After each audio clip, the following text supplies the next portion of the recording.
네, 할렐루야. 일단 너무 많이 달라졌어요. 예, 바깥이. 그래서 내가 여기를 한 두 바퀴를 돌고, 예전에는 그 알파 약국이 있었는데, 그걸 찾으러 갔더니 없어요. 그래서 거기로 이렇게 한 번도 가보고, 그리고 제가 다 2년 동안 막 곳곳을 다니고, 번동에 있는 아파트도 다니고, 그래서 거기를 한번 싹 한번 들었다가 여기로 오게 되었습니다. 그런데 이제 건물을 보니까 제가 1991년도와 93년도에 있었는데, 그때 이제 건축할 때 막 끝날 때 제가 와가지고, 건축도 많이 같이 도우고, 뭐 그랬던 기억이 많이 있습니다. 오늘, 사실은 뭐 대체적으로 다 아시겠지만, 자기가 섬겼던 그 부교육자로 섬겼던 교회에 부흥회로 오는 경우는 거의 없습니다. 근데 먼저 이렇게 초대해 주신 우리 목사님, 그리고 우리 당회, 또 우리 또 많은 성도님들에게 다시 한번 감사의 말씀을 전합니다. 근데 마음이 좀 편한 이유는 딱 위에 올라서 서니까 옛날 그대로군. 왜 그러냐면 여기는 여전히 남녀로 구분되어 있군요. 저희 교회는 거의 부부가 앉아있지. 근데 여기는 역시 남녀로 역시 구분이 되어 있는, 옛날 변함이 없는 그런 교회의 모습이라서 기쁜 마음을 가지게 됩니다. 제가 3일 동안 이제 이야기하면서 사실은 우리 꿈의 숲교회, 저는 이제 장희동 교회로 알고 있지만 꿈의 숲교회에서 처음 그 목회를 시작을 했잖아요. 제가 여기서 목회를 시작한 거예요. 그래서 그때 굉장히 뜨거웠고 그 목회를 다 배운 데가 사실은 이 꿈의 숲교회였습니다. 그리고 그 2년 동안 그 배운 것이 결국은 제가 지금 목회한 지 25년이 됐는데 현재 하늘꿈 연동교회에서 굉장히 녹아서 나타나는 것을 제가 느끼게 되었어요. 그래서 하나님이 이 교회에 와서 이러한 이야기들 좀 나누면서 고마움도 좀 표현하라고 이렇게 하시는구나, 라는 이제 생각을 하게 돼서 이제 오늘 함께 말씀을 전하게 되었습니다. 한꺼번에 다 풀면 재미없으니까 또 내일 새벽에도 나오려고 이제 유혹해야 되니까 하루에 하나씩 정도 여러분들은 전혀 예상치 못한 이야기들을 이제 나누면 좋겠다라는 생각을 하게 됩니다. 3일 동안 있기 때문에 혹시 제가 한번 여쭤볼게요. 저를 아는 사람, 지금 이제 살이 찌고 뭐 그래서 예전에는 제가 이 목사님보다는 안 됐지만 옛날에는 저런 모습이었죠, 제가요. 아시는 분이 아까 나 너 보자마자 아까 권사님 한 분은 살이 이렇게 찌셨어, 그런데 어쩔 수 없습니다. 근데 그랬는데 이제 제가 많이 변했지만 그래도 저를 아시는 분 한번 손 들어보실래요? 우와, 맞네. 아이고, 네, 너무 감사합니다. 반갑습니다. 네, 그러면 뭐 제가 훨씬 더 편하게 말씀을 드릴 수 있을 것 같아요. 이제 저에 대한 이야기를 잠깐 해야지만, 여러분들이 또, 그때 예전에 전도사님이었는데 지금 어떤지 정말 말씀을 들을 만한가 판단할 수 있기 때문에, 제가 지금 어떤 목회를 하고 있고 지금 어떻게 여기에 왔는지에 대한 이야기들을 좀 나누고 이제 우리가 깊이 말씀을 좀 나누고 싶습니다. 사실은 제가 여기 이 목사님이 사실 잘 몰랐어요, 저하고. 근데 목사님은 이제 제 강의를 좀 들으신 것 같고 그러면서 이제 저에 대한 마음을 품었던 것 같고, 그래서 제가 이곳에 저를 불렀을 때 제가 어찌할 바를 몰랐어요. 가야 되나? 이게 지금 나를 갖다 미워하는 사람이 있는데, 그리고 나를 오해했던 분들이 굉장히 많은데, 왜냐하면 제가 떠나는 과정에서 여러 가지 일이 있었거든요. 근데 제가 그 얘기를 안 하고 왔거든요. 그때 교회에 와서. 아시겠지만 제가 이제 전임 전도사로 있었을 때에, 여기 이 교회에서 목사 안수를 받습니다. 너무너무 행복했어요. 정확히 제가 알고 있는 것은 아까 1136명처럼 첫 번째 제가 부임질에서 다 알고 있는 거예요. 근데 버스가 2대가 왔어요, 저한테. 이 창동 영광교회에서 내가 안수를 받는데 2대가 와가지고, 중요한 건 2대 꽉 젖었는데 그분들이 저한테 다 금일봉을 줬어요. 엄청 부자가 됐어요, 제가. 이게 줘가지고 너무 많이 온 거예요. 교회 안에서도 오니까 교회에서도 많은 분들이 전도사님 축하한다고 이렇게 해주신 거예요. 그래서 너무너무 감사했는데 제가 어떤 일이 있었냐면, 그때 목사 안수를 받기 한 2달 전에 저희 어머니가, 제가 그때 망우동에 살았어요. 저만 사택이 없었어요. 목사님들은 다 사택이 있었고 저는 사택이 없어서 이제 전도사로 있었는데, 제게 이제 어머니가 저희 잘못해가지고 사기를 당한 거예요, 집을요. 그래서 집을 사기당하니까 이제 자야 될 방이 필요한 거예요. 그래서 제가 안수를 받으면 나도 우리 목사님들처럼 이제 사택을 받을 수 있으니 부모님 모시고 와서 이제 장이동교회, 옛날 장이동교회에서 목양을 할 수 있겠다 이렇게 생각을 해서 당시 이제 목사님한테 말씀을 드렸어요. 목사님, 우리 교회, 우리 집이 지금 이런 상황인데 앞으로 제가 안수를 받으면 제가 여기 부목사가 될 텐데 좀 해줄 수 있냐고 이렇게 목사님한테 여쭤봤더니 목사님 못 하시겠다는데 상황이 어렵다고. 너무 이해가 된 거예요. 그래서 못하면 제가 다른 교회를 가서라도 저는 안수를 받고 가서라도 이제 그 사택 있는 곳으로 옮겨야 됩니다. 이렇게 얘기했더니 이제 목사님이 뭐 아무 말을 안 하시더라고요. 그런데 이제 그때 한 주 후에 부목사님 한 분이 오면서 사택을 교회에서 줬어요. 딱 줘버린 거예요. 그러니까 제가 내가 그렇게 부탁을 하고 제가 부목사가 되는 건데 그럼 저를 나가라고 하는가 보구나. 이런 마음을 가지게 된 거예요. 그래서 제가 그때 근데 거기다 교회에다 얘기하고 나오면 교인들이 이 교회가 굉장히 이게 어려워질 것 같은 거예요. 그래서 제가 아무 말을 하지 않고 그리고 이제 교회를 나오고 그때 이제 많은 분들이 이 부분을 가지고 저한테 얘기를 했었습니다. 오늘 들어오시는데 강 권사님이 바로 물어보는 거예요. 내가 이분 좋아해가지고 내가 그 안수식까지 갔는데 내가 그때 뭘 금일봉도 했는데 그냥 떠났다는 거예요. 정말 제가 오늘 안 얘기하려고 하다가 얘기 진짜 안 하려고 했어요. 근데 권사님의 이야기를 딱 듣고 하나님이 하라고 하는가 보구나. 그래서 제가 오늘 이야기 무슨 마음에 여러 가지 제가 이렇게 가시가 있어서 얘기하는 게 아니라 굉장히 전 좋은 사람이었다. 착한 사람이었고 왜 그러냐면 마지막으로 말씀을 드리면 제가 받은 모든 헌금 봉투를 그대로 교회에다 헌금하고 나왔어요. 이거를 꼭 전해줘야 되겠다. 복음 외에 제일 중요한 걸 전해줘야 되겠다. 그래서 교회에다 다 헌금을 하고 제가 그리고 저는 상일동이라는 그 상일교회로 이제 가게 되었습니다. 이제 끝나고 갈래. 이제 나는 다 됐어요. 속이 후련해졌어요. 그래서 그랬다는 걸 꼭 얘기해 드리고 싶고 그리고 떠나서도 너무 마음이 힘들었어요. 왜냐하면 제가 첫사랑이 있었고 그리고 참 그 지체들이 그 교인들이 너무너무나 관계를 잘하고 좋아하고 그랬던 것이었습니다. 어제 사실 잠을 잘 못 자고 왔어요. 제가 오늘 주일 예배 드리면서 오늘 제가 고향 같은 교회를 가는데 잠을 갖다 1시 반에 깨가지고 잠을 못 잤어요. 그러면서 좀 생각을 해봤어요. 저하고 그때 사역했던 대부분이 몇 살이었냐면 제가 이렇게 이걸 기억을 해요. 39이었습니다. 아실 거예요. 39 나한테 얘기하신 분들. 전도사님 39이 되니까 한 계단이 올라가면서 몸이 아파요. 그래서 내가 39를 아는 거예요. 근데 39년인데 제가 오늘 몇 년 만에 오냐면 32년 만에 왔으니까 플러스 하니까 71년이면 되게 내가 오늘 만날 분들이 71살 분들을 만나야 되는 거예요. 저의 머릿속에는 젊은 분들인데 이제 만나는 분들은 굉장히 연세가 많은 분들을 내가 만나게 되는구나. 그래서 궁금해가지고 이 꿈의 숲 교회의 이 사진들 쭉 봤어요. 이번에 보니까 얼마 전에 보니까 순장 리더십들 같더라고. 리더들이 그 구역장인가. 근데 보니까 얼굴을 보니까 한 명도 아는 분이 없는 거예요. 이렇게 바뀌었구나. 그리고 이제 제가 오면서 마음을 다짐은 것은 늙었어도 놀라지 않는다. 다짐하면서. 근데 보니까 어떤 분이 저를 보면서 더 놀랐어요. 살을 이렇게 많이 쪘냐고. 내가 졌습니다. 그래서 오늘은 제가 요 얘기를 하면서 목사님 엄청 길게 할 거구나. 그렇지 않고 1시간 할 것입니다. 그리고 내일은 좀 짧게 하고 왜냐하면 오늘은 첫날이기 때문에 제가 좀 편하게 말씀을 전하면 좋겠다 이런 생각을 하게 됩니다. 저는 저가 여기 우리 교회에서 지금 꿈의 숲교회에서 일했지만 이제 그 다음에 제가 스텝을 밟은 데가 서울 상일교회였다가 서울 연동교회를 갔고 서울 연동교회에서 제가 개척을 하게 됐어요. 하나님이 아주 강력하게 저한테 말씀하셔서 25년 전에 수원을 한 번도 안 가봤어요.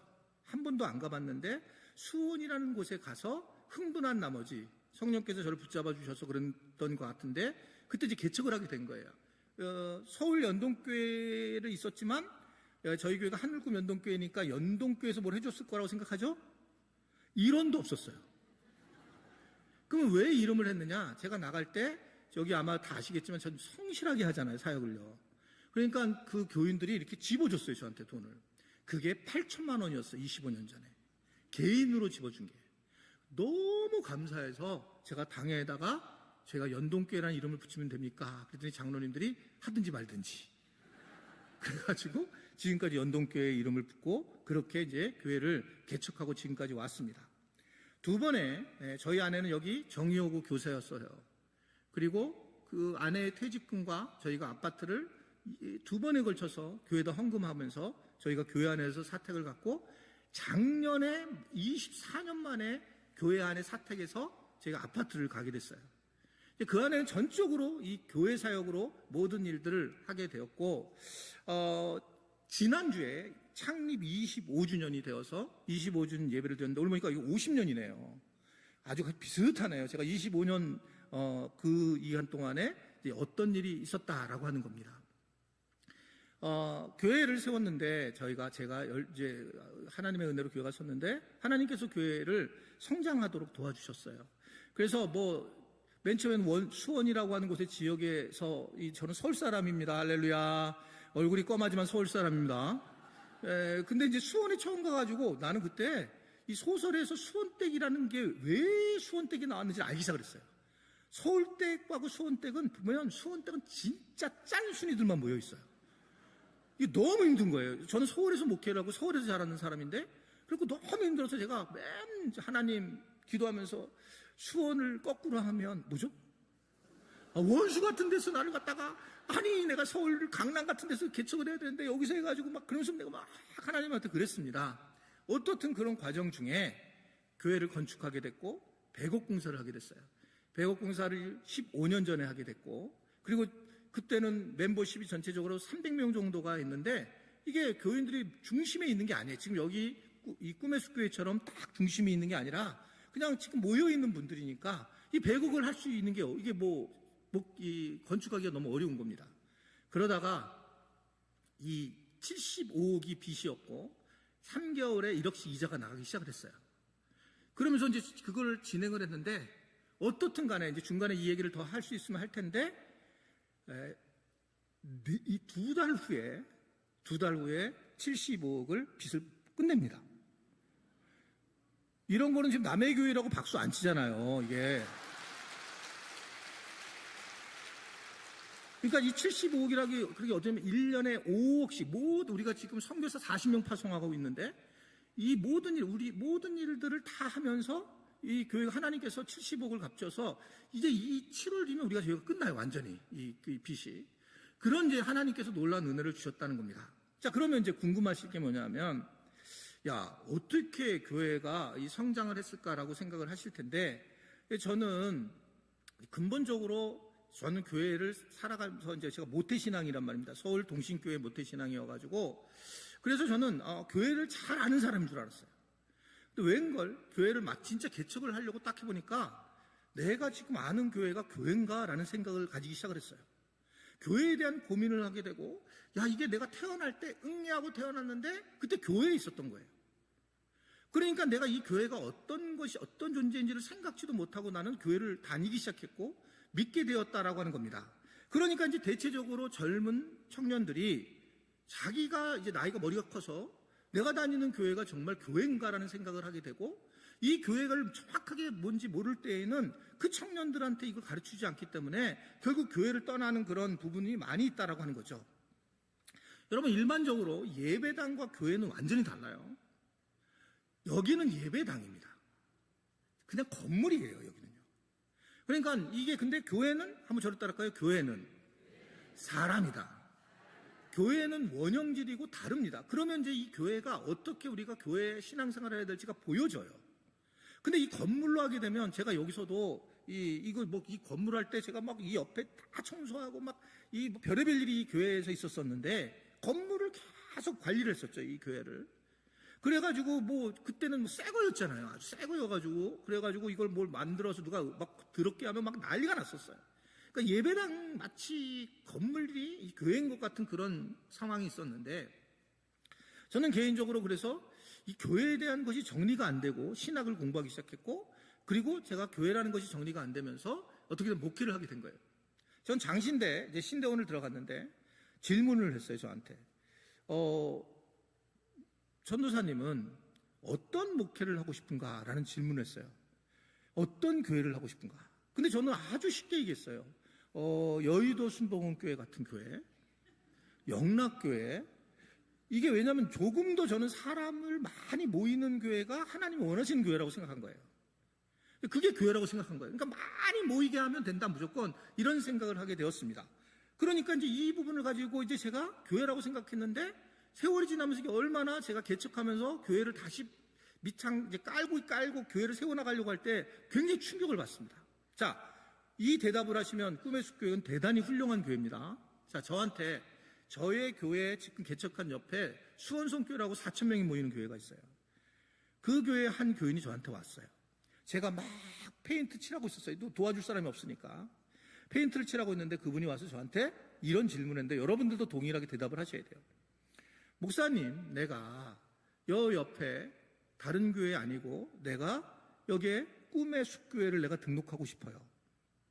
그런데 꿈의 숲교회는 어떤 교회인지 지금서부터 딱 3분 안에 얘기해 주세요. 이 질문이었어요. 누가 질문할 때 3분, 이 교회는 어떤 교회입니까? 이거예요. 그러니까 무슨 얘기냐면 내가 여기에 인풋이 돼서, 이 교회 안에 인풋이 돼서 어떤 블랙박스를 거쳐서 어떻게 나는 아웃풋이 되느냐, 이 질문인 거예요.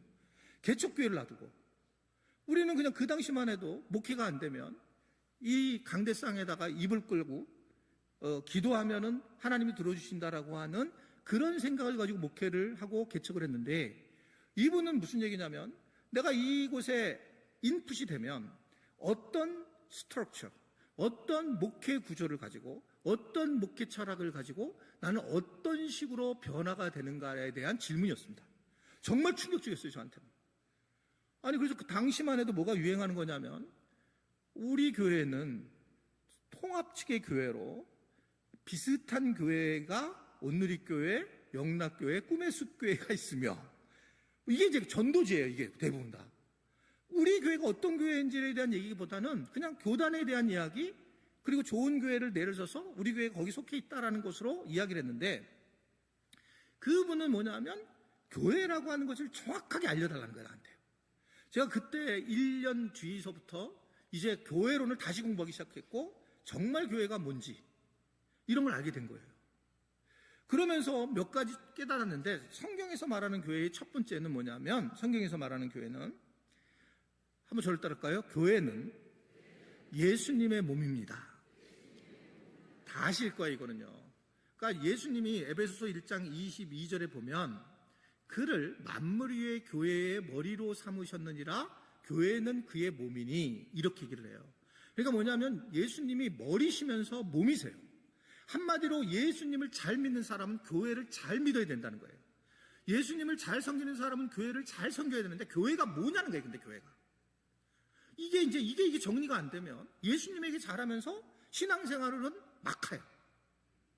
그러니까 이 부분의 정리가 되게 중요하구나. 아, 이 교회가 예수님이구나. 그러면 예수님을 잘 믿는 사람은 정말 교회를 정확히 잘 알아서 정확히 교회를 섬기게 되면, 그렇게 되면 올바르게 내가 묵양을 할 수 있겠구나 하는 생각을 하게 되었습니다. 그러면서 또 하나의 교회론을 나왔는데, 첫 번째는 예수님이 교회의 몸이고, 두 번째는 교회는, 한번 읽을까요? 시작. 교회는 지체들의 연결입니다. 지체라는 거예요, 지체. 여러분은 아마 성도라고 얘기를 하실 텐데 저희 교회는 다 지체라고 얘기를 해요. 교회론의 밑바탕을 깔고 얘기를 하는 겁니다.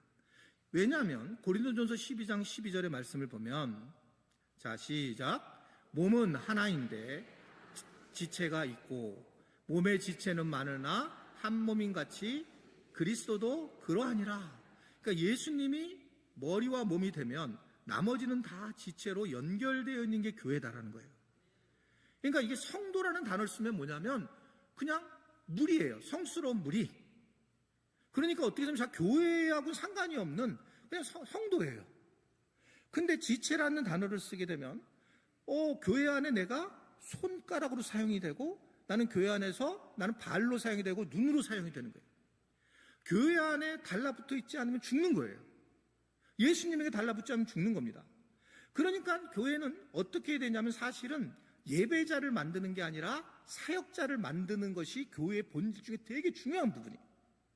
여러분, 우리는 대부분 예배자잖아요, 예배자. 그런데 바울이 디모데에게 그런 얘기를 해요. 나는 부끄러움이 없는 워커로, 사역자로 너를 만들기를 원한다. 여러분, 예배는 누구든지 예배자를 드리는 거예요. 근데 그 사람이 더 진보가 돼서 내가 교회 안에서 어떤 사역자로 쓰는 것인가, 나이하고 상관없이, 자기의 달란트하고 상관없이 어떻든 간에 무엇보다 내가 교회 사역자로 서여질 때에 교회가 세워지기 시작한다는 거예요. 이게 너무 중요한 거나, 우리는 계속 앉아서 예배만 들어서 가만히 앉아가지고, 아이고, 오늘 목사님 좀 목소리가 큰데, 저 또 더 길게 하면 어떡하지? 뭐 이런 생각만 하고 있잖아요. 근데 이게 우리가 여기 바깥에서 목회자하고 설교자하고 교인들하고 다르게 지금 분리돼서 가는데, 성경은 그렇게 얘기하지 않는 거예요. 성경은, 교회는 교인들과 또한 예수님과의 어떤 하나의 몸이다 라는 것을 얘기하는 거예요. 그래서 여러분, 저희 교회니까 여러분 짜증내지 마세요. 저희 교회는 전도 폭발이나 전도대를 한 적이 없어요. 그냥 부흥되는 거예요.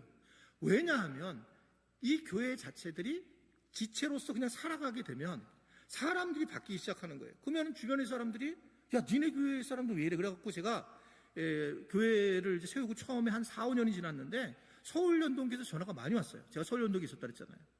왜냐하면 우리 교회에 온 청년들이 서울연동교에다 연락을 해가지고, 아무래도 그 장동학 목사 거기 진짜 부목사 출신 맞냐? 왜냐하면 우리 애들이 가가지고 좀 이단에 빠진 것 같다. 우리 교회 와가지고 그런 이야기를 저한테 전화해서 물어보고 그랬어요. 근데 그 왜 중요하냐라고 하면, 이 부분에서 이게 교회 안에서 내가 무엇인가 사역을 하고 무엇인가 그래야지만 교회가 교회다운 모습을 띠고 자기가 교회가 되는 거예요. 여러분, 아무리 여기서 내가 교회는 사람들 아멘 아멘 아멘 이래도 소용이 없어요. 내 손이 내가 이 사역을 안 하고 아무것도 안 해. 그러면서 아멘, 난 믿습니다, 나는 손이에요.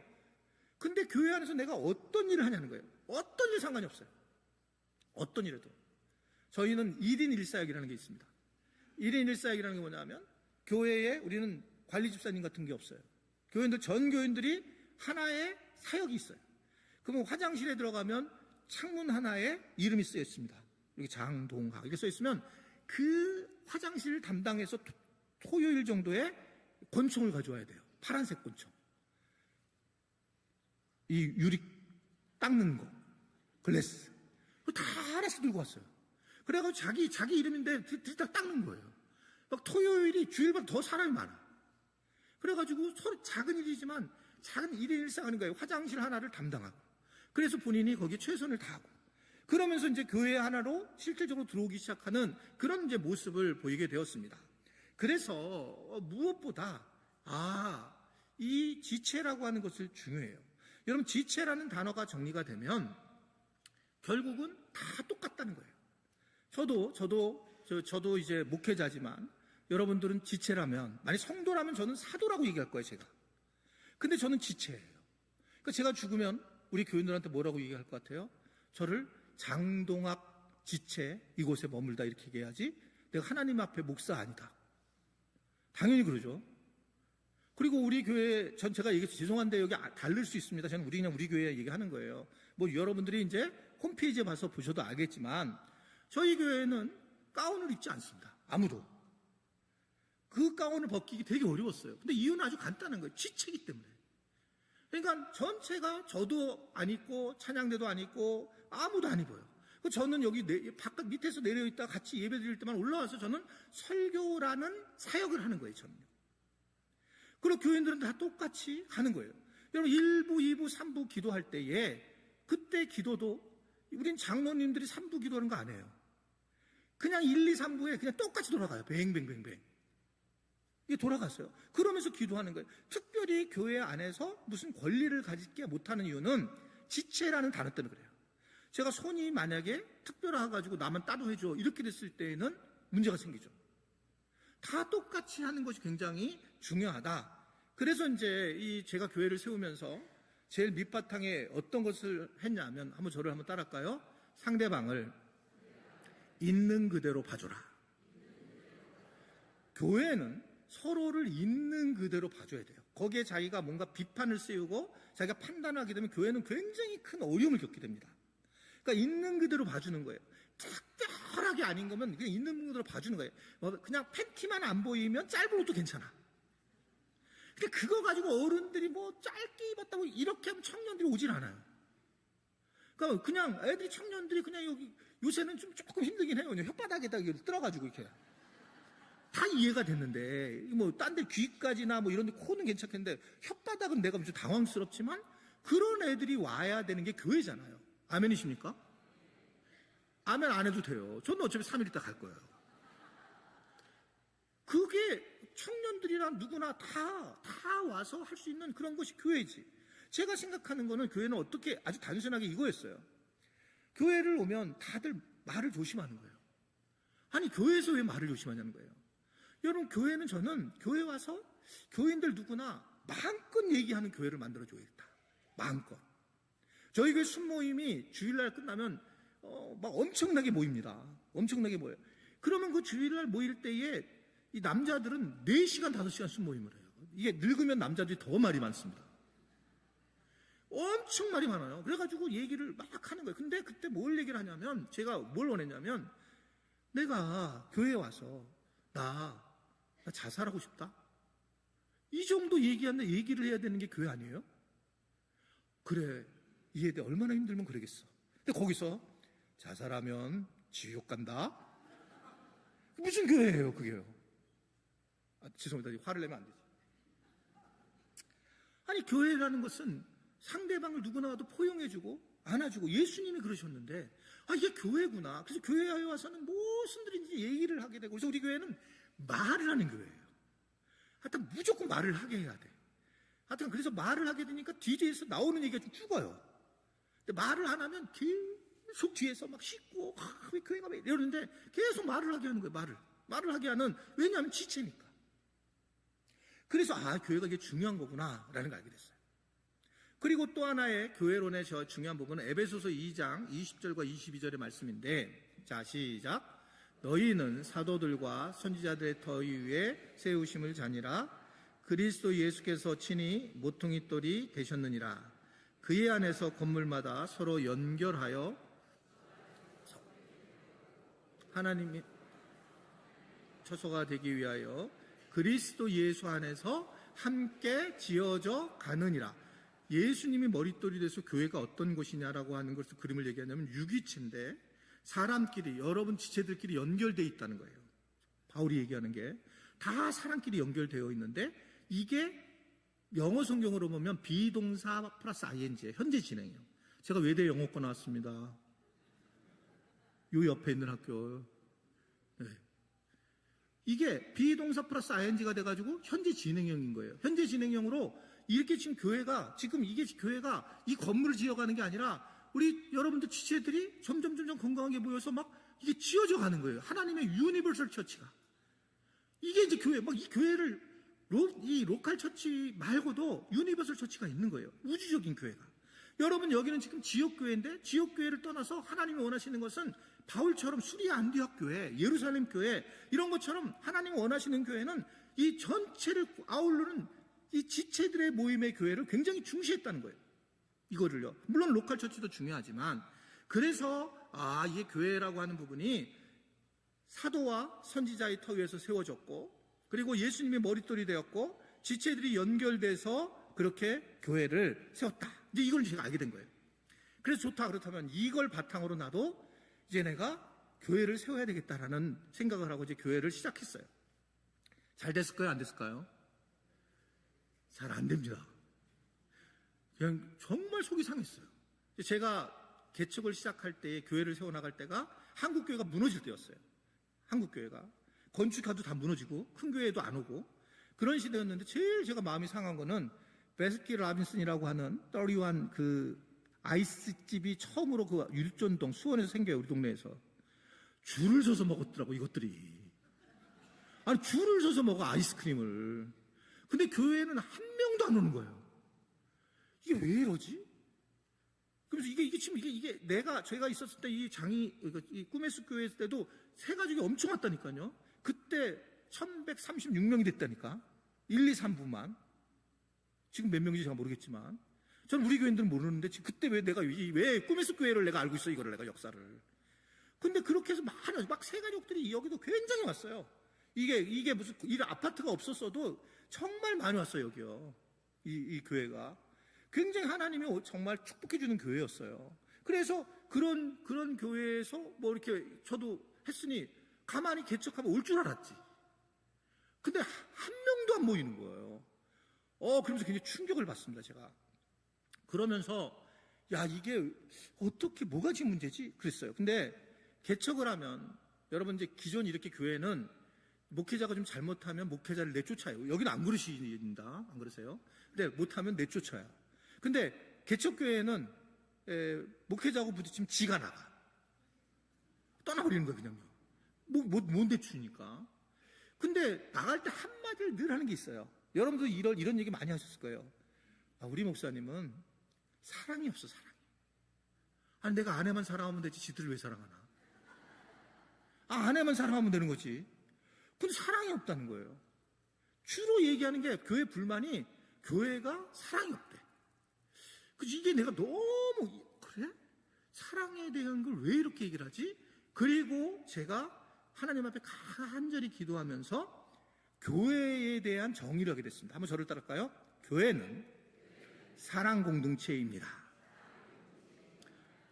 교회는 사랑 공동체구나. 이렇게 정리를 하기 시작을 한 거예요. 그러면서 사랑이 정말, 교회에 대해서 사랑이 정말 많아야 되고 이것을 훈련시켜야 되고 이것이 결국 교회구나라는 걸 알게 된 이유는 오늘 본문이에요. 오늘 본문을 보면 한 서기관 율법사가 와서 의도적으로 나쁘게 물어본 거예요. 율법에 613가지가 있는데 최고 되는 계명이 뭔지 예수님한테 질문을 해요. 그러니까 예수님이 아까 본 거예요, 말씀. 주 너의 하나님을 사랑하라. 첫째 계명이야. 이게요.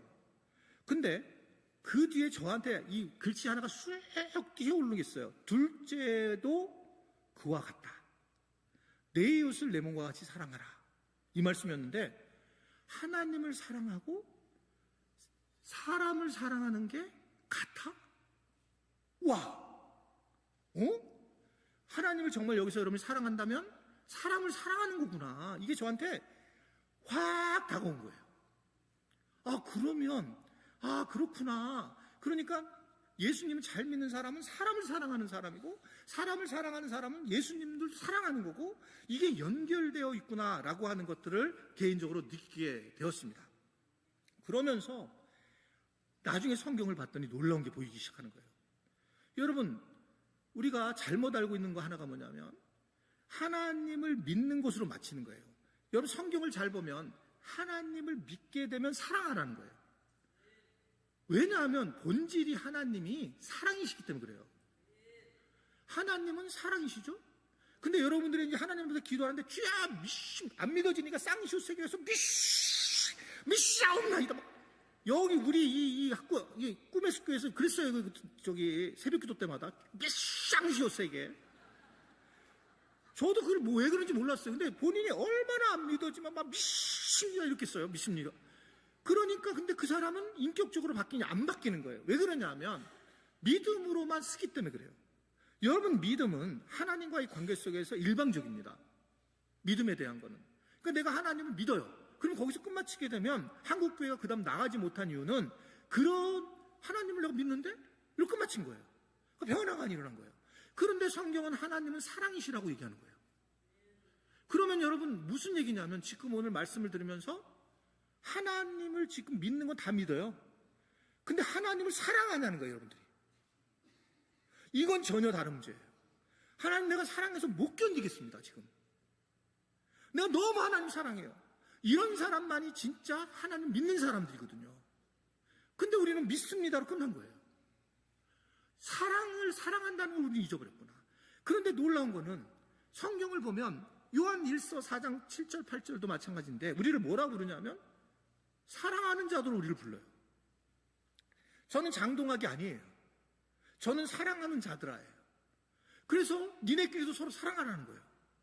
이 사랑은 철저하게 하나님께 속한 것이다 라고 얘기하면서 하나님으로부터 나서 하나님을 알고 사랑하지 않은 자는 하나님을 알지 못한다예요. 여러분 이거 잘 생각해 보세요. 하나님은 사랑이시기 때문이다. 아멘이십니까? 이게 저는 충격적이었어요. 내가 지금 잘못 알고 있었구나. 나는 하나님을 믿는 걸로만 우리 교인들을 가르쳤는데 이게 사랑이었구나.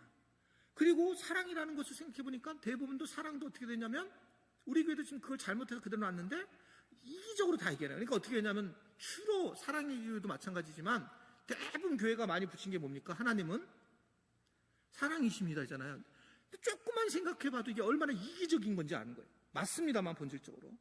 그럼 하나님을 사랑하면 우리가 고백해야 되는 그런 걸 뭐냐면 주님, 내가 주님을 사랑합니다가 돼야 돼요. 그 하나님을 사랑한다는 나한테 영향력을 주지 않습니다. 교회 공동체 안에. 근데 내가 하나님을 사랑이니까 나도 하나님을 너무 사랑해요. 미치도록 사랑해요. 그럼 너 어떡할래? 땅끝에서 주님을 만나겠습니다. 여러분, 저희 아들, 여기 지금 저희 아들 가르친 선생님들이 있어요.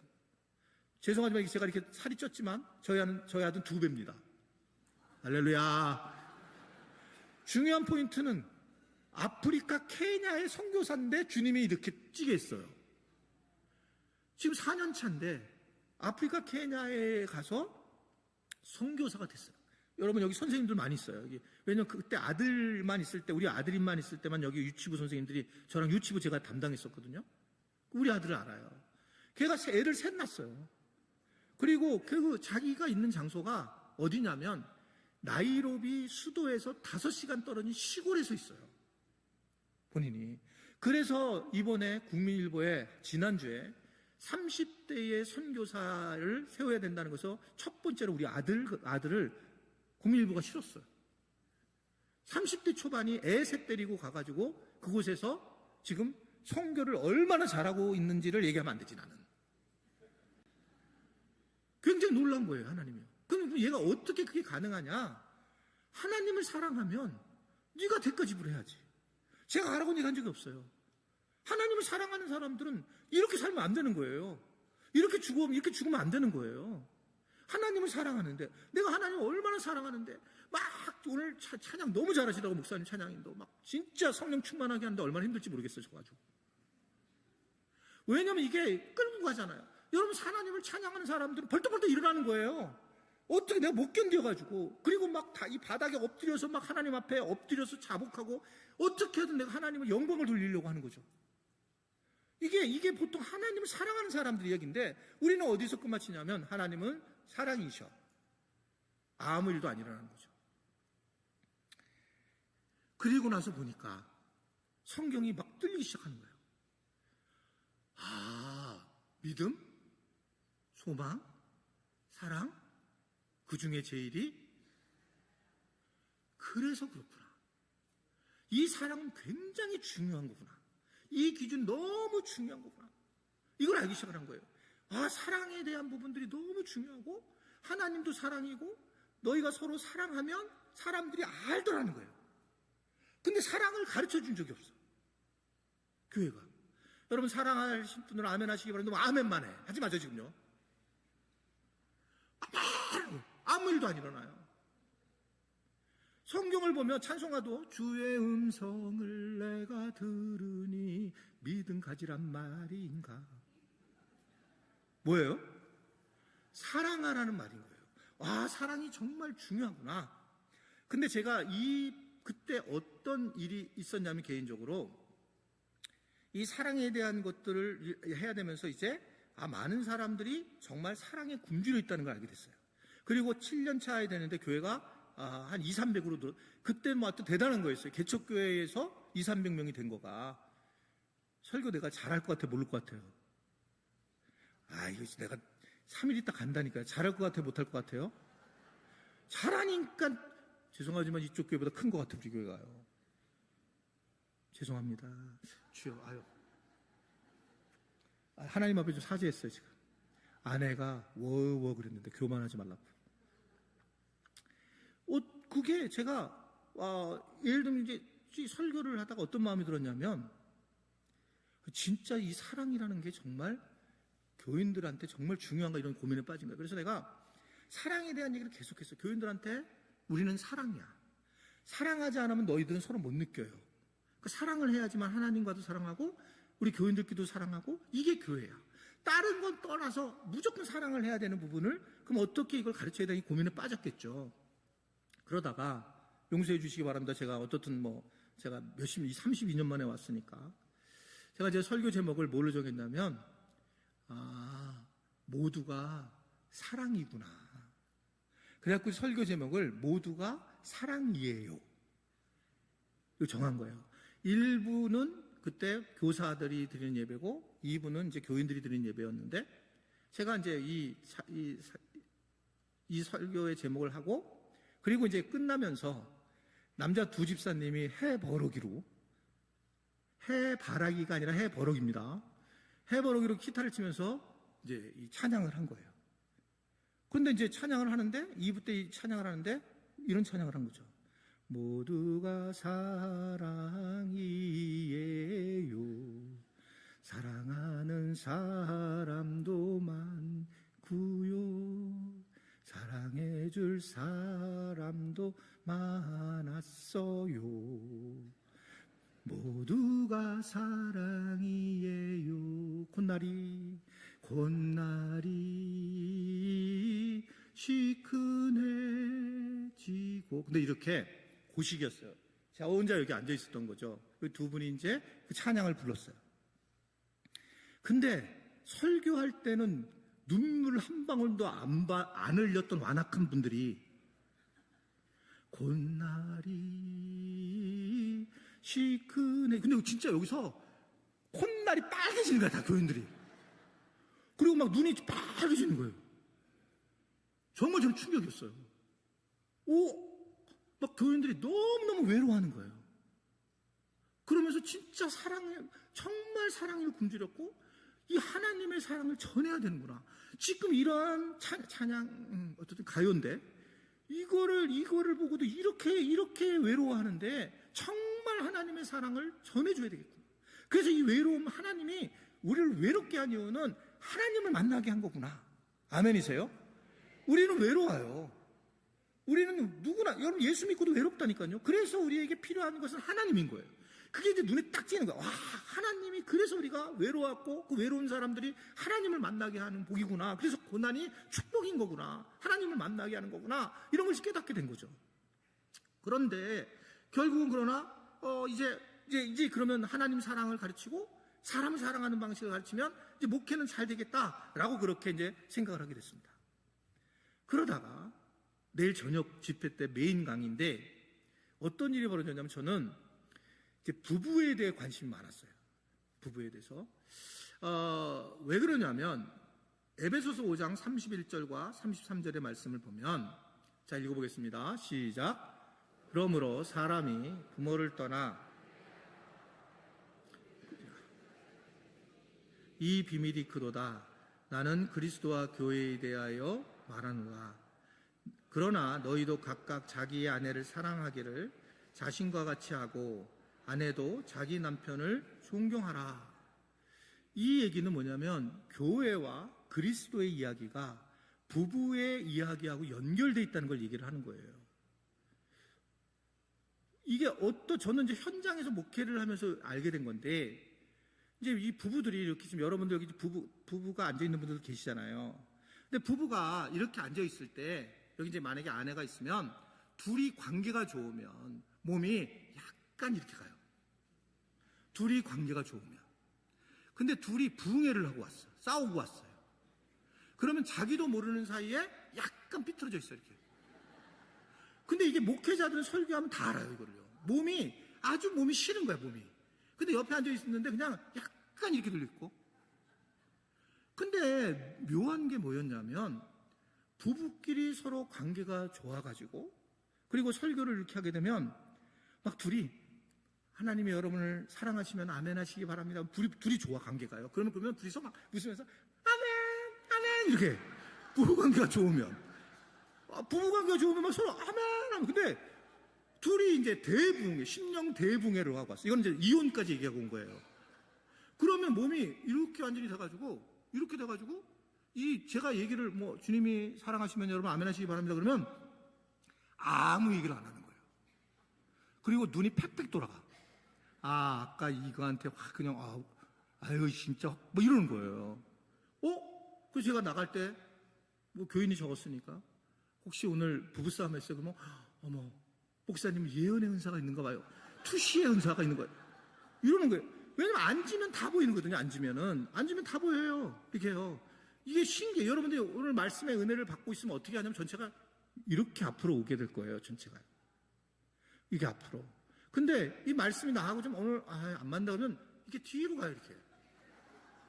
몸이 말을 해요. 그러니까 몸살 걸렸다라는 것은 몸이 살려달라는 준말인 거예요. 몸이 예상보다 훨씬 우리에게 자기의 어떤 마음들을 표현을 한다는 겁니다. 그런데 이게 지금 부부가 저렇게 지금 할 때 저 상황인데 그러면 하나님 말씀 안 듣네?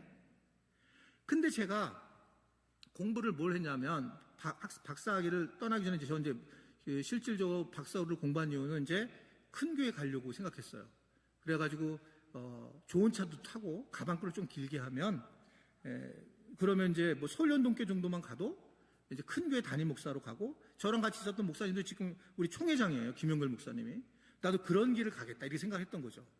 근데 하나님이 개척을 시켜서 그렇게 못하고 왔지만 너무 감사하지만 근데 이제 그때 제가 논문이 뭐였냐면 40대 부부에게 물어봤어요. 400성한테 뭘 물어봤냐면 당신은 은혜를 받고 나서 부부관계가 좋아지는 경우가 있는가?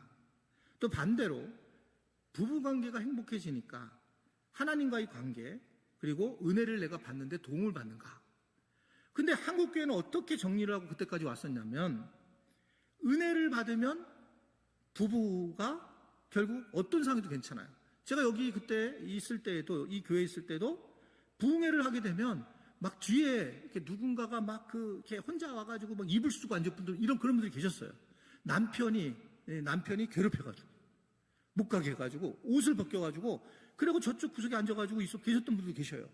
그래서 막 그분들 막 목회자들이 챙기고 그리고 그냥 남편이 계속 때리고 막 그러니까 교회 간다고 이런 분들 혼자 나왔었어요. 그런데 이분이 그러니까 막 더 열심히 신앙생활을 한 거죠. 그런데 그래서 역시 은혜를 받아야지만 부부관계가 그렇구나 이렇게 생각하고 저는 설문조사를 그렇게 예상을 했는데 예상은 충격적이었어요. 내가 은혜를 받았더니 우리 부부가 좋아지더라. 이건 53% 정도가 나왔어요. 근데 우리 부부가 좋아지니까 내가 믿음이 좋아지더라 라는 것은 91%가 나왔어요. 그러면 뭐가 중요하냐, 뭐가 우선적이냐 할 때에 이게 부부를 관계를 풀어주면 사랑하는 방법을 알게 하게 되면 그러면 이 지금 하나님 관계가 좋아지는구나, 사랑 관계를 좋아하게 할 수 있구나, 이걸 알게 된 거예요. 그리고 나서 보니까 부부라고 하는 것이 성경에 보면 한 몸이라고 얘기를 하고 있는 거예요. one body. 교회도 한 몸이라고 얘기하는 거예요. 부부는 신비하다는 얘기를 하는 거예요. 성경이 신비하다. 이 부부관계가. 와, 이거 봐라. 그래서 제가 굉장히 놀랐어요. 그거를 논문을 가지고 그 뒤에 제가 현장에서 이걸 시작을 하기 시작한 거예요.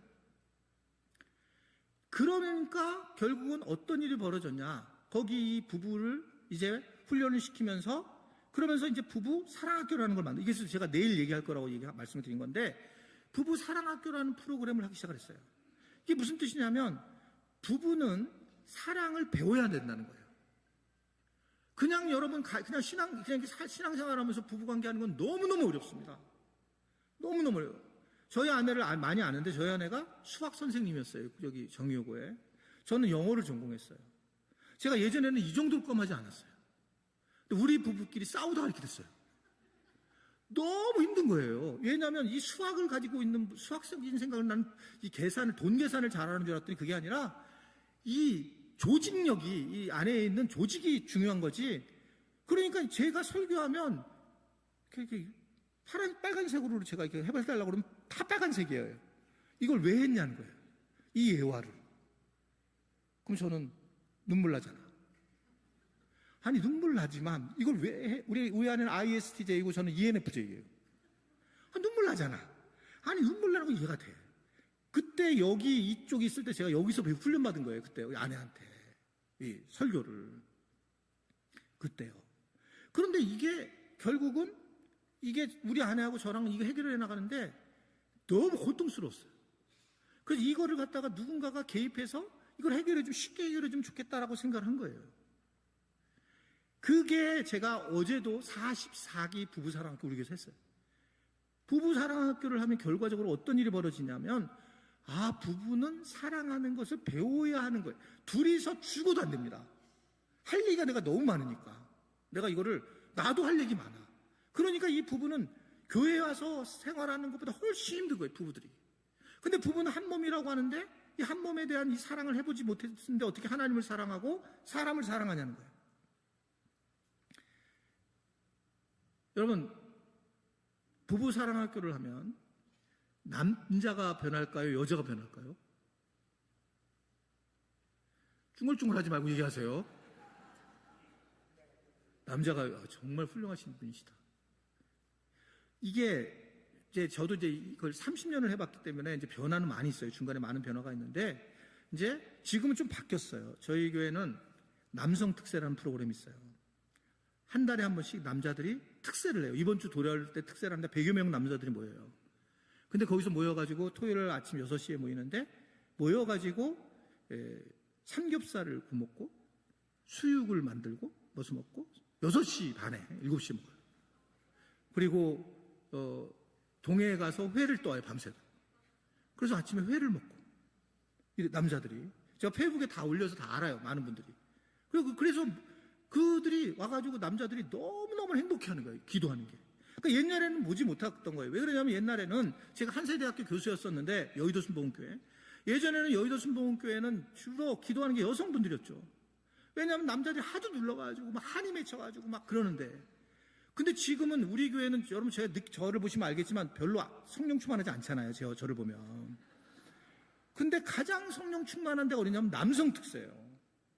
남자들은 주요 삼창하지 않더라도 지금 요새 여자분한테 눌려가지고 막 쫙 그래. 쫙 그래. 막 한이 맺혀가지고 나와요. 이게 지금 제가 부부사랑학교를 많이 해봐서 아는데 지금은 남자들이 직장을 다니면서 설거지도 해주고 밥도 하고 시장에서 음식을 갖다가 사가지고 시장에서 다 그 재료를 사가지고 와가지고 그러니까 내가 봐도 좀 걱정될 만큼 그렇게 해요 지금요. 지금 이거를 그런 얘기 처음인데 그런 것들은 아마 여러분들의 지금 며느리라든지 그렇게 하고 있을 거예요. 얘기 안 하는 것뿐이지. 지금 현장이 그렇게 돼 있어요.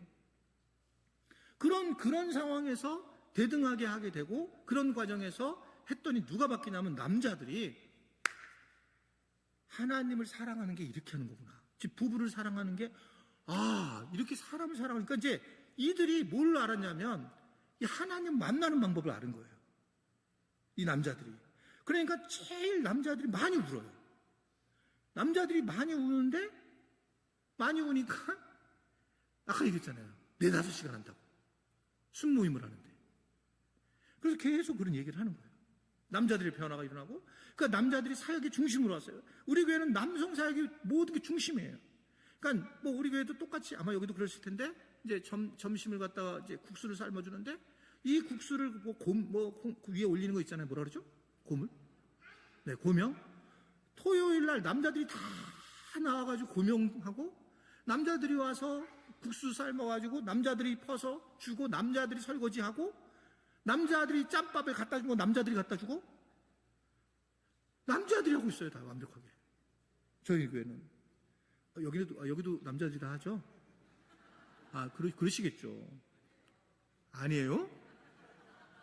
하시겠지. 세상이 어떻던데. 설거지를 해요. 네.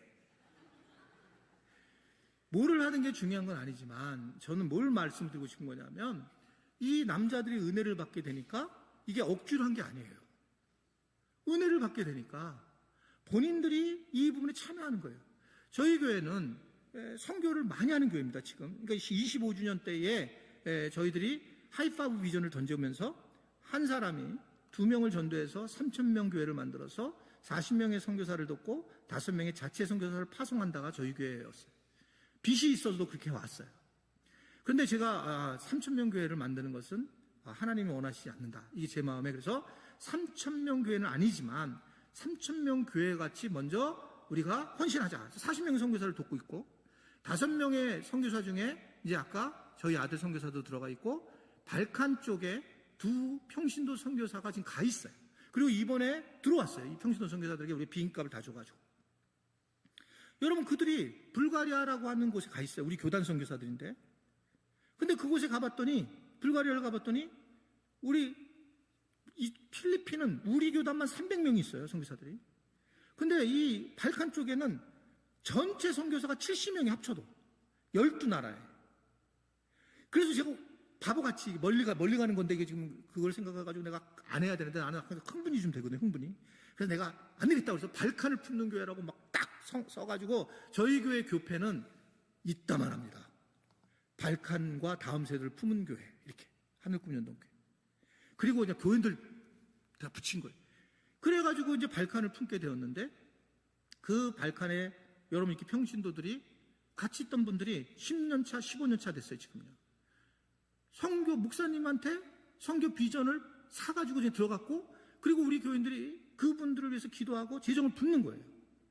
불가리아에 지금 선교사로 가 있어요. 그리고 이제 4번째 선교사가 파송이 됩니다. 그러니까 이게 지금 이런 일들이 막 일어나는데 제가 뭘 얘기하고 싶은 거냐면 그 중에 최고가 뭐였냐면 맨발팀이라는 팀이에요. 맨발은 뭐냐면 남자가 발칸을 품다는 거예요. 여러분, 맨발팀이 남자들이 막 은혜를 받으니까 어떤 일이 벌어졌냐면 이 선교를 나가게 되는데 맨발, 그러니까 이제 이 티셔츠에는 맨발만 그려놓고 갔어요.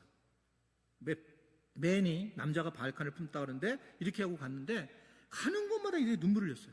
근데 남자들이 어떻게 대가집을 했냐면 삼성단이었던 분이 내가 사표를 냈어요. 2분이 사표를 내고 2주 동안 가는 거예요. 거기는 멀리 가야 되기 때문에 2주 동안 간 거예요. 여러분, 그렇게 해서 자기가 파송했던 선교사들, 평신도 선교사들 가서 케어를 했어요. 이분이 나중에 돌아와가지고는 2분 다 놀랍게도 삼성에서도 다시 이분 콜을 했어요. 그리고 다시 들어가고 이분은 장로님이에요, 지금요. 우리 교회. 할렐루야. 놀란 일들을 그냥 직접 하는 거예요. 남자들이 막 변화가 돼가지고 움직이기 시작을 하는 거예요. 그러니까 교회가 막 이게 흐트러지는 거예요. 여러분, 여성들은 유오디아와 순두개파가 너무 많잖아요. 이게 안으로 모아들어요, 자꾸요. 그러니까 무슨 장사나 하려고 하고 교회 안에서 뭐를 하고 막 이렇게 이쪽으로 가는데 남자들은 어떻게 움직이게 되냐면 남성들이 쫙 움직일 때는 전부 다 아우리치를 합니다, 남자들은요. 우리는 그래서 교회가 섬 하나씩을 다 가지고 신안에서. 그러면 전체 마을이 가서 남자들은 쫙 아우리치를 해요, 거기 가서. 섬겨주는 일에. 여러분, 기분 나쁘죠? 그랬잖아요. 나쁠 줄 안다고 내가 얘기한다 그랬잖아요. 어떻게 그러면요? 제가 할 얘기가 별로 없는데. 이제 끝날 때가 다 됐는데요. 근데 제가 이 부분을 보면서 남자들이 얼마나 하나님 쓰기를 원하시는가. 그럼 제가 왜 남성에 대해서 이렇게 관심을 가졌느냐. 이제 개척을 하고 나서 이제 제가 다시 공부를 하기 시작했어요. 그리고 난 다음에 한국교회가 1990년부터 인원이 줄기 시작했다는 거예요. 그런데 우리 장신대 THM의 논문이었는데, 아주 좋은 논문은 아니었는데, 그 논문에 제가 충격적인 걸 본 거예요. 한국교회가 왜 쇠퇴하는가라는 것 중에 하나가 뭐였냐면 거기에 여전도회가 너무나 활성화되어 있다는 거예요. 그러니까 여전도회가 다 모든 걸 해버리니까 남자들이 움직이지 못했다는 거예요. 그리고 제가 그때 다니던 교회가 온누리교회하고 사랑의교회하고 지구촌교회를 가서 개척해놓고 이제 또 굉장히 멋이 들려가지고 거기 간 거예요. 근데 그 교회들의 특징이 뭐냐면 커뮤니티 처치를 하고 있어요. 즉 교단교회를 넘어서기 시작한 거예요, 다. 그러면서 공동체 교회를 하기 시작하는 거예요. 그러면서 똑같이 드러나는 게 뭐냐면 남자들이 중심에 다 서기 시작을 하는 거예요. 저는 남자들이 이제 여성들이 수많은 일을 사역을 했기 때문에 이제 남자들이 움직여야 될 때라고 생각합니다. 아멘이세요? 여자분들만 아멘 안 해요. 남성분들이 이제 이 교회 중심이 돼서 그래서 이제 사역을 할 때 교회가 변지가 확실히 바뀌어지는 거예요. 근데 이 부분을 어떻게 해야지 바꾸느냐? 내일 저녁을 보셔야 돼요. 이게 안 배운 거예요. 어떻게 해야 될지를. 그러니까 남자분들이 이걸 모르는 거예요. 어떻게 내가 은혜를 받는지도 모르고 이게 몰라요, 잘. 그러니까 이게 은혜구나. 내가 사랑하는 거를 내가 이렇게 해야 되는데 못했구나. 여러분 그렇게 살아가는, 그래서 결국은 이 여자분들이 이거 타고난 부분이 있는데 남자분들이 이게 없으니까 그 어떤 교회에 이론으로 쓰지 못하는 경우가 굉장히 많이 오고 있습니다.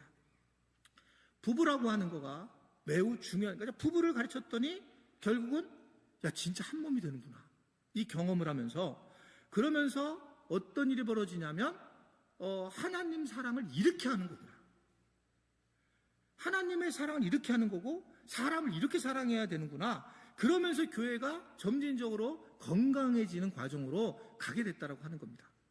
말씀드린 것처럼 우리 교회는 무슨 전도 프로그램 이런 것도 없어요.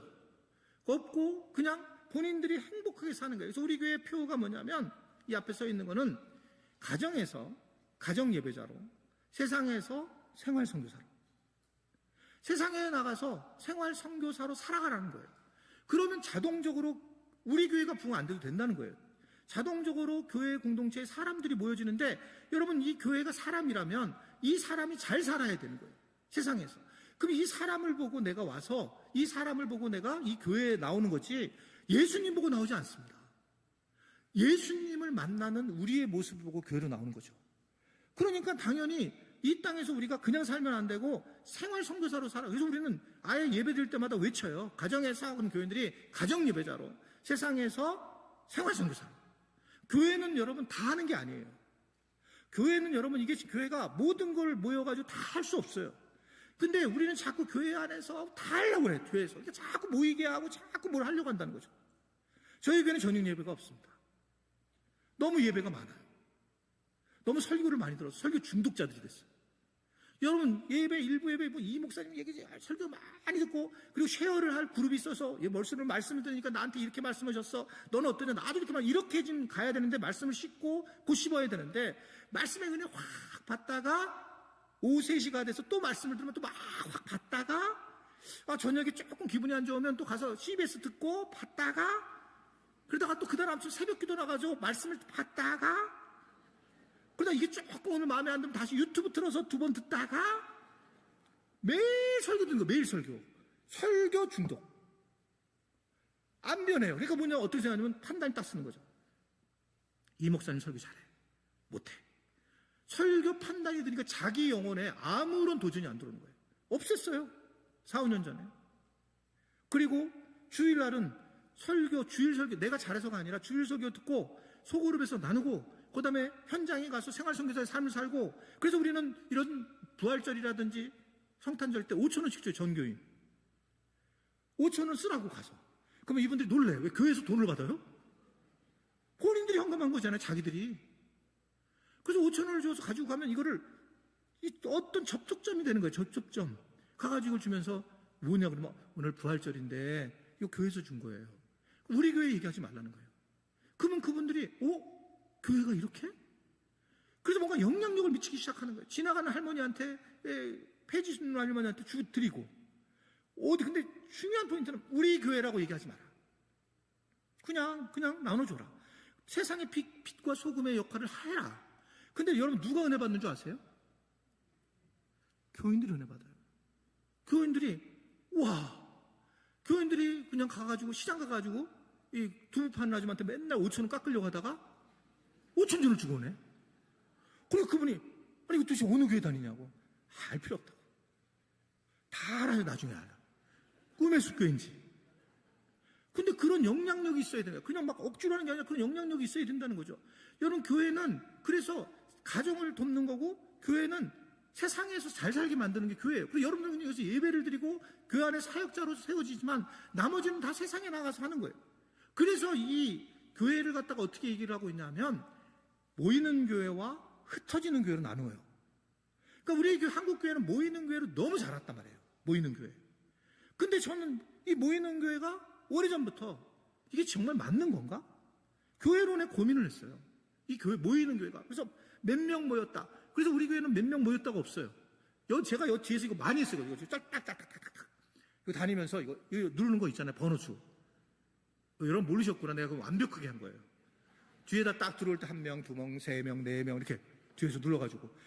총 1,136명. 제가 근데 이건 교회가 아니다. 이렇게 생각한 거예요.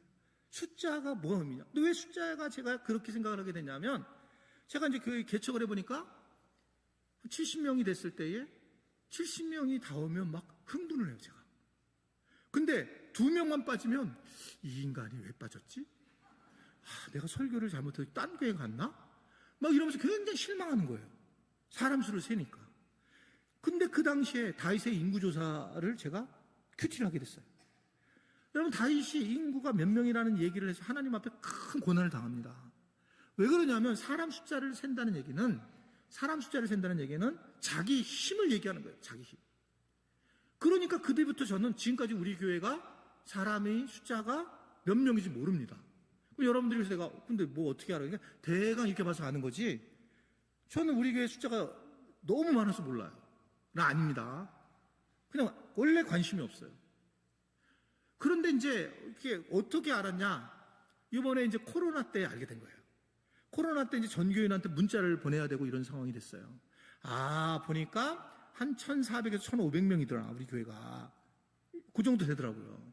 그래서 그렇게 지금 하고 있는 과정인데, 제가 그때 어떤 일을 겪게 되냐면, 그때 교회를 갖다가 예배를 정말 주일에 집중해서 주일날만 많이 드리게 하고 그렇게 했더니, 수요일은 수요 공동체 예배를 드리고 금요일은 금요 공동체 예배를 드렸어요. 정말 원하는 분들만 와서 전교회는 하지 말고 원하는 분들이 와서 기도할 분은 정말 기도하고 말씀을 볼 때는 말씀을 훈련을 받고, 그러나 전체가 오지 말자. 주일날에 전체가 와서 썬데이 크리스찬을 만들자. 딴 분들은 뭐냐, 썬데이 크리스찬이 안 된다 해야 되는데 저는 썬데이 크리스찬만 만들자. 썬데이 크리스찬을 만들어서, 그리고 이들이 거기서 끝마치면 안 되고 반드시 두 교회인데, 두 날개인데 하나는 대그룹과 소그룹으로 가는 거예요. 이 소그룹에서 계속 얘기를 해야 돼요. 여러분들이 이 구역이라고 그러나요? 구역이라고 해요? 목장에서 나누지 않으면 절대로 은혜로 자리 잡지 않습니다. 말씀이 들어오면 이거를 내가 어떻게 반응했는지를 나눠야지만 내 거가 돼요. 그래서 반드시 소그룹을 하셔야 돼요. 소그룹을 반드시. 이게 계속 강조가 됐어요. 그래서 주일날 곳곳에서 그러니까 방들이 많아졌죠, 교회가. 막 만들어가지고 곳곳에서 이제 그런 소그룹을 하게 됐는데, 코로나가 터졌을 때 제가 어떤 마음이 들었냐면, 코로나가 하나님이 흩으시는구나, 교회를. 여러분, 사도행전 1장 8절을 보면 성령이 임하시면 너희가 권능을 받고 너희가 이제 이 예루살렘과 유대와 사마리아와 땅끝까지 이르러 내 증인이라고 흩어지라고 얘기했어요. 안 흩어집니다, 이들이. 1장 8절을 뒤집어 까보면, 8장 1절을 보면, 사도행전 8장 1절을 보면 스데반이 굉장히 그 당시에 고난을 당해요. 하나님의 백성들이 고난을 당하면서 이들이 디아스포라로 흩어지기 시작해요. 강제로 하나 흩으세요. 그래가지고 네덜란드라든지 또는 뭐 프랑스라든지 영국이라든지 이런 곳으로 가서 이들이 다 그 유명한 이제 디아스포라 유대인이 된 거예요. 하나님이 강제로 튼 거거든요. 여러분, 코로나를 신앙적으로 바라보면 아주 간단합니다. 교회론으로 바라보면 하나님이 이제 그만 그런 모이는 거, 그런 거 모이기를 힘쓸 때 확 힘쓰는 거고, 나머지는 너희들이 세상에 나가서 빛과 소금이 돼야 되는 거야.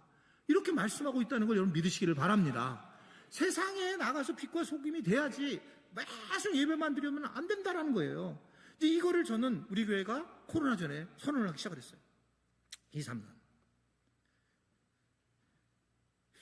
그리고 3년 지나고 난 다음에 우리 당회가 열렸는데, 장로님들이 이제 그 선임 장로님이 그런 얘기 하시는 거예요. 목사님, 이번에 예산을 1억을 더 올려야 될 것 같습니다. 그래서 저는 예산 거의 뭐 돈에 신경을 잘 안 쓰는 사람입니다. 돈은 좋아하지만 돈에 신경을 안 써요. 그래서 그냥 아니 왜요? 그랬더니 이 장로님들이 이렇게 하는 거예요. 참 놀란 일인데, 코로나 기간 동안 3년 동안 저희 교회는 1억씩 헌금이 늘었습니다. 교회인들이 안 나왔는데. 이것도 남의 교회니까 여러분들이 지금 뭐 별로 이렇게 생각하지만, 이게 교회인들이 안 나왔는데 헌금은 늘어버린 거예요. 이건 저는 어떻게 생각하냐면, 정말 교회론이 바르게 된다면, 교회론이 바르면 그게 나오든 안 나오든 더 중요한 것이 아니라 내가 교회라는 사실을 인지하기 시작하면 그것은 내가 볼 때 얼마든지 선하게 나타나는 거구나. 그게 내가 더 확신이 드는 거예요. 정말 교회는 중요하고 교인들이 믿음이 지금 없어서도 아니고 교인들이 하나님을 못 만난 것도 아니고 정말 교회를 모르는구나. 교회가 하나님, 사람이라는 걸 모르는구나. 그러니까 내가 어떻게 사랑하느냐 이걸 알면은 어떻든 교회가 굉장히 건강해질 텐데 이걸 모르고 살아가기 때문에 이런 상황이 됐구나. 이제 그래서 제가 오늘 이 말씀을 가지고 전하게 되었습니다. 아무쪼록 여기 계신 저는 지체라고 표현을 하고 싶은데 지체분들께서 이 귀한 꿈의 숲교회에서 하나가 다 되어서 그래서 정말 어떻게 하면 내가 당신을 사랑할 수 있는지 그건 오늘 내일 저녁에 비컨티뉴 어떻게 그걸 다 알려주는 거예요. 얼마나 훌륭한 목회자입니까? 어떻게 사랑을 해야 되는지 교인들끼리는 어떻게 사랑하는지 안 가르쳤다고요. 한국교회가 어떻게 살아가는지를 안 가르쳤다고요. 여러분 하나님을 사랑하시는 분들 아멘 하시기 바랍니다. 아멘! 끝! 그리고 자기도 사랑하는 줄 알아. 근데 가르쳐준 적이 없어요. 우리가 사람을 사랑하는 방법을 사실은 가르쳐준 적이 없다고요. 그 부분에 대해서 훈련이 되어서 이렇게 사랑하는 거구나.